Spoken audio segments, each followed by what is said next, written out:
Buenos días, bienvenidos a nuestro webinar semanal donde analizamos la operación del sistema eléctrico, los mercados de commodities y futuros de electricidad. Como siempre, vamos a empezar analizando la operación del sistema eléctrico y mirando la evolución de la demanda. Podemos ver que esta semana ha aumentado con respecto a la semana anterior, en concreto un 4%, y ha superado ya la barrera que comentaba en los últimos webinars de los 4 teravatios hora. Llevábamos varias semanas ya por debajo de este límite, desde abril, de Semana Santa, y ya la semana pasada la hemos superado, pero como pueden ver en el gráfico, seguimos muy por debajo de las mismas semanas en los últimos 8 años. Estamos similar al año del COVID, del 2020, que es la línea azul, y con grandes diferencias con respecto al resto de los años. En concreto, para esta semana, pues tuvimos un valor máximo de 4,8 en el 2017 y de 4,5 en el 2018, y nuestra demanda está en torno a los 4,2. Así que esta semana tenemos un 10%, está un 10% inferior al año pasado, y ya llevamos pues varias semanas, ¿no?, observando esa diferencia tan grande con respecto a los últimos años. Esperamos que en las próximas semanas la demanda continúe aumentando, pues principalmente por el aumento de las temperaturas que van a provocar mayor uso de aire acondicionado, pero veremos también, ¿no?, si sigue esta diferencia que ha ido aumentando, pues desde la que teníamos al principio del año, veíamos que estaba por debajo, pero no con tanta diferencia, y ya estamos con diferencias en torno, les digo, al 10%. Veremos en las próximas semanas si seguimos con esa diferencia. Ahora pasamos a analizar el precio y, bueno, a pesar del incremento en la demanda, el precio bajó ligeramente con respecto a la semana anterior, bajó 3 euros y cerró en 82 euros el megavatio hora. Esta semana hemos cambiado este gráfico y hemos mantenido pues la misma información que les mostramos en la demanda y a veces en los gráficos que incluimos de generación solar y eólica. Al final aquí pueden ver con el mismo código de colores el precio semanal en los últimos 9 años y nos permite ver pues, ¿no?, en qué nivel estamos con respecto a los otros años. En concreto, en esta semana tuvimos el precio máximo en el año 2022, que sabemos que fue un año con precios, bueno, lo pueden ver también en este gráfico, excesivamente altos por la situación, la crisis geopolítica que teníamos, guerra y demás. El precio mínimo lo tuvimos en el año del COVID, que estuvo en torno a los 30 euros el megavatio hora, y este año pues estamos con unos niveles muy similares a los del 2021, y vemos que estamos pues por encima del resto de los años, ¿no? El promedio, sin contar estos años, era en torno a los 70 euros el megavatio hora y nosotros estamos por encima. ¿Por qué bajó con respecto a la semana pasada esos 3 euros el megavatio hora? Pues básicamente por un ligero incremento de la generación eólica que veremos ahora en las siguientes slides. Pero primero, bueno, hemos añadido también este gráfico de la generación solar para comentarles que estamos en un momento de, podríamos decir, baja generación solar.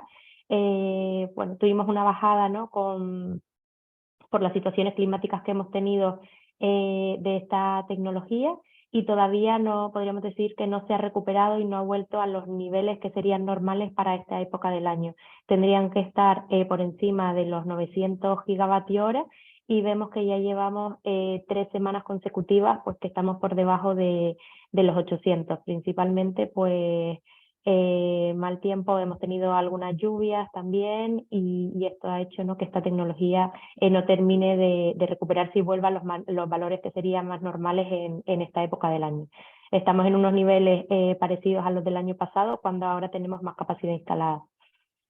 Por el lado de la eólica, bueno, sabemos que esta tecnología es mucho más volátil. Hemos pasado semanas de, a pesar de estar en una época del año donde la generación suele ser más baja, pues hemos alcanzado picos. Hace 3 semanas tuvimos una fuerte generación eólica. La semana anterior a la que estamos analizando tuvimos una generación mínima, y esta semana ha aumentado aumentado, aunque está en niveles, ¿no?, que suelen ser pues bajos, ¿no?, comparado con el resto de los años. Ya si pasamos a analizar el detalle horario de la generación eólica y solar, añadiendo además Portugal y Francia, podemos ver pues por el lado de la eólica que tuvimos una generación que fue aumentando según avanzaba la semana y luego volvió a bajar el fin de semana. En concreto tuvimos un valor máximo el viernes de 9 gigavatios, de los 30 que tenemos instalados pues solo llegamos al máximo de 9. Y por el lado de la solar, en concreto en España, pues podemos ver cómo tuvimos una generación bastante baja el miércoles y jueves, como les decía, principalmente por el mal tiempo, y luego fue recuperando el fin de semana, ¿no?, cuando también bajó el viento. En Francia tuvo un comportamiento de la generación eólica bastante similar a lo que vimos en España, con mayor generación durante la semana y disminuyó el fin de semana. Si pasamos ahora a analizar el mix de todas las tecnologías, primero con el donut, bueno, la generación eólica ha pasado a representar un 15%, la semana pasada estaba por debajo del 10%, y en compensación a esto el gas bajó, que bueno, habíamos visto un 25, un 24% del mix y ahora representa un 20%, principalmente por el aumento, ¿no?, de esta generación eólica que ha permitido reducir esta tecnología. La generación solar continúa representando un 18% en el mix, que bueno, es interesante resaltar, ¿no?, que es la tercera fuente del mix por detrás del ciclo combinado y la nuclear. Ya si miramos el gráfico con el detalle horario, podemos ver que la nuclear sigue con sus 5 gigavatios disponibles. Tenemos 2 centrales fuera por mantenimiento. AFCO 1 tenía previsto entrar esta semana, pero se ha retrasado. Esperemos que entre esta semana. Y luego Trillo también está fuera y pretende entrar a final de este mes. Por el lado del gas vemos cómo ha estado generando envase toda la semana, bajando su generación en las horas solares y aumentando en los momentos de máxima demanda. Y estas bajadas fueron más grandes, ¿no?, se acentuaron durante el fin de semana, cuando también teníamos menor demanda y mayor generación solar. Por el lado de la hidro, estuvimos generando también incluso durante las horas solares, seguimos sin ver el bombeo durante la semana por lo menos, luego sí que es verdad que el fin de semana ya comenzamos a ver momentos en los que se estaba bombeando. Y por el lado de los intercambios internacionales, pues estuvimos importando principalmente durante las noches y las madrugadas y exportábamos durante las horas solares, ¿no? Eso principalmente, porque vemos que esta tendencia, pues el fin de semana, por ejemplo, el sábado estuvimos importando durante todo el día. Ya por último, si pasamos a analizar la evolución de los precios, podemos ver que tuvimos un nivel de acoplamiento bastante elevado. La semana pasada no tuvimos tantos momentos con los precios iguales a Francia. Esta semana casi la mitad de las horas de la semana tuvimos el precio igual a Francia y a Portugal. Momentos, como les decía antes, donde estábamos importando desde Francia, aquí podemos ver que los precios estaban más bajos en Francia que en España, por eso importábamos, pero también tuvimos momentos donde el precio estaba más bajo en España y por eso exportábamos a Francia. Vemos cómo seguimos con la tendencia de precios más bajos durante las horas solares y más altos en las puntas, y esta caída durante las horas solares se acentuó el fin de semana especialmente, donde cayeron mucho más en Francia, luego quedó un poquito por encima España y volvemos a ver estos desacoples que llevamos en las últimas semanas viendo con Portugal, puntualmente en las horas solares, pues Portugal al final fue el país con el que se quedó con los precios más altos. Este nivel de precios bajos se vio en muchos países en Europa, incluso vimos también precios negativos ya el sábado en Países Bajos y Alemania, y esto arrastró el domingo también a ver precios negativos en Francia durante muy pocas horas, pero sí que se vieron precios negativos. En cuanto a precios mínimos y máximos, estos fueron el domingo, un precio mínimo de 10 euros el megavatio hora y luego muy seguidamente un precio máximo de 112 marcado por la hidro. Esto era todo lo que quería contar. Adrián, si quieres continuar. Muchas gracias, María. Buenos días a todos. Pues empezamos por el gas, que finalmente, y tras ya 2 meses de caídas continuadas, pues se dio la vuelta la semana pasada y lo hizo con mucha virulencia. Había alcanzado los mínimos de los 2 últimos años en 22,80 euros megavatio hora, el contrato del mes siguiente, y la semana pasada pues vimos movimientos que no veíamos desde mediados de marzo, cuando, bueno, en aquel momento la ASN francesa pues obligó a EDF a llevar a cabo una inspección exhaustiva de los 56 reactores nucleares por unas fallas que había habido en 5 de ellos. Bueno, eso quedó en nada. Luego también, recordar, lo comentamos aquí varias veces, que las temperaturas inusualmente bajas de principios de abril pues también tiraron algo de los precios para arriba, pero realmente la semana pasada vimos unos movimientos muy amplios. Por ejemplo, el lunes, pues el contrato del mes siguiente subió un 20%, el martes cayó un 12% y el viernes volvió a subir alrededor de otro 20%, para un resultado final de 35% en la semana. Cerró en 32,05 euros el megavatio hora. Bueno, las razones que hay detrás de esta importante rebote son, uno, puramente financieras, es decir, del propio mercado. Los cortos que estaban abiertos cuando hay estos movimientos tan fuertes al alza, pues tienen que cerrarse y contribuyen, porque compran el activo sobre el que están emitidos esos contratos, a que las alzas continúen. Y dos, pues podemos también decir bueno, que se esperan temperaturas algo más altas de lo normal en las próximas semanas, que hay una menor llegada de metaneros a Europa. De hecho, el JKM cotiza con prima a partir de agosto, y eso lo estamos viendo en la semana pasada, que la caída no fue significativa en absoluto, pues se espera que esta semana sí que lleguen algo menos de barcos a Europa. Bueno, todo eso son motivos que justifican este alza del 32% en una semana.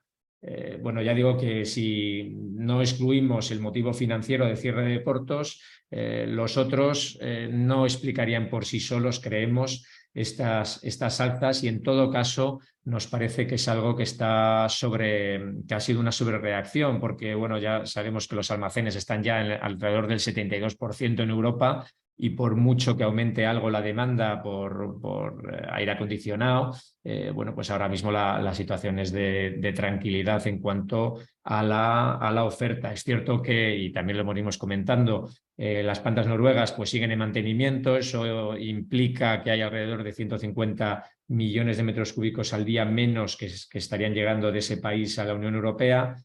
Pero no obstante, pues también la demanda es menor. La demanda industrial sigue por debajo de la media de los últimos 5 años, y todo esto compone un puzzle que no justifica, bajo, ya digo, nuestra opinión, pues un alza del 32% en la semana. Es cierto que cuando llegamos a precios tan bajos como los que habíamos alcanzado la semana anterior y venimos de una tendencia de 2 meses bajista continuado, pues también es normal que haya ciertos rebotes o ciertos saltos en el camino, que se justifican pues con los motivos que he dicho antes, pero no creemos que vaya a ser para nada un cambio de tendencia.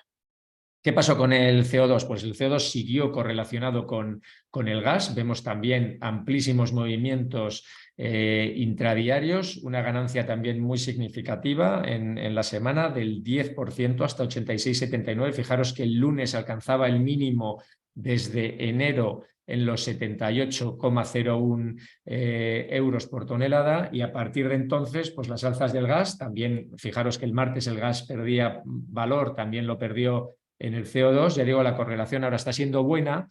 Ayer ya dejó de serlo y hoy sigue sin serlo, pero la semana pasada y la anterior sí hubo bastante correlación entre el CO2 y el gas.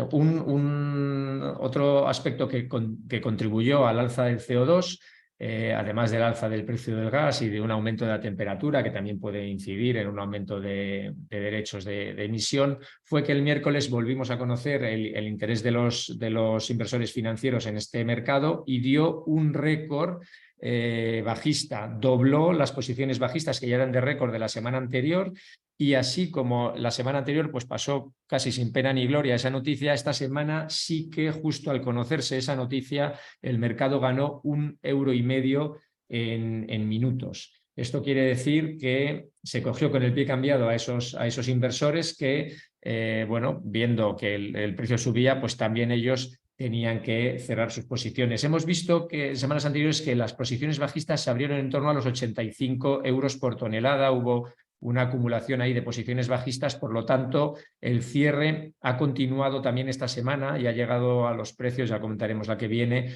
pero superando los 89 € por tonelada. Es decir, el cierre de posiciones cortas se amplió, empezó la semana pasada y se amplió esta. Ha superado, que también es un nivel que os decíamos en semanas anteriores, alrededor de 85,40, que es donde tenía la media móvil de las 200 sesiones, que es un indicador técnico que muchas veces sirve para ver la evolución en el corto plazo de este mercado, pero estamos un poco en la misma situación que con el gas, es decir, justifica el cambio en un aumento ligero de la demanda asiática de gas, un aumento de gas en Europa por algo más temperaturas algo más altas, este aumento de precios tan vertical en tan poco espacio de tiempo. Bueno, pues aquí no puede escaparse que los mercados financieros tienen también otros motivos que lo puramente fundamental para analizar su evolución, ¿no?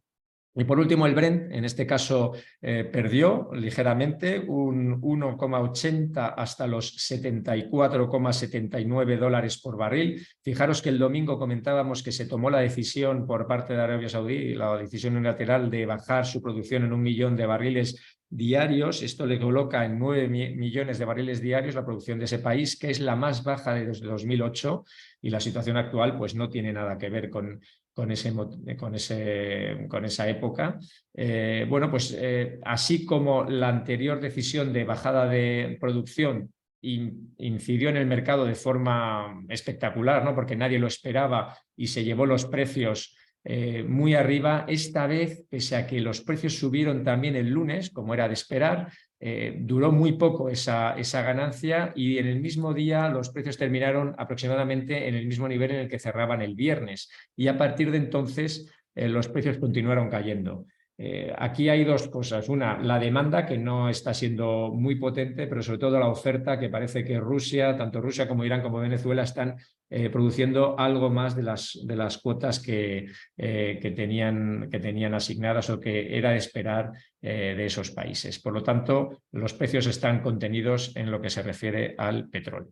Y por último, pues toda la incidencia del complejo energético en los futuros de electricidad, pues tenemos que en el corto plazo subieron de forma bastante abrupta. El Q3 ganó un 12% hasta los 92 €. Aquí pues tenemos lo mismo que con el gas. Los contratos más cercanos suelen ser los más volátiles, aunque algunas veces estamos viendo, sobre todo en las últimas semanas, que son los anuales los que estaban variando también de forma muy significativa. El Q4 23 quedó en 105, ganando un 5%, y los anuales, tanto el CAL 24 como el 25, en este caso perdieron posiciones. El CAL 24 cerró en 86, perdiendo un 6,5%, y el CAL 25 casi un 5% de caída hasta los 73. Esto hace que pensemos que la curva poco a poco se va destensando en los años venideros. Muy bien, esto era todo por mi parte. Hasta la próxima.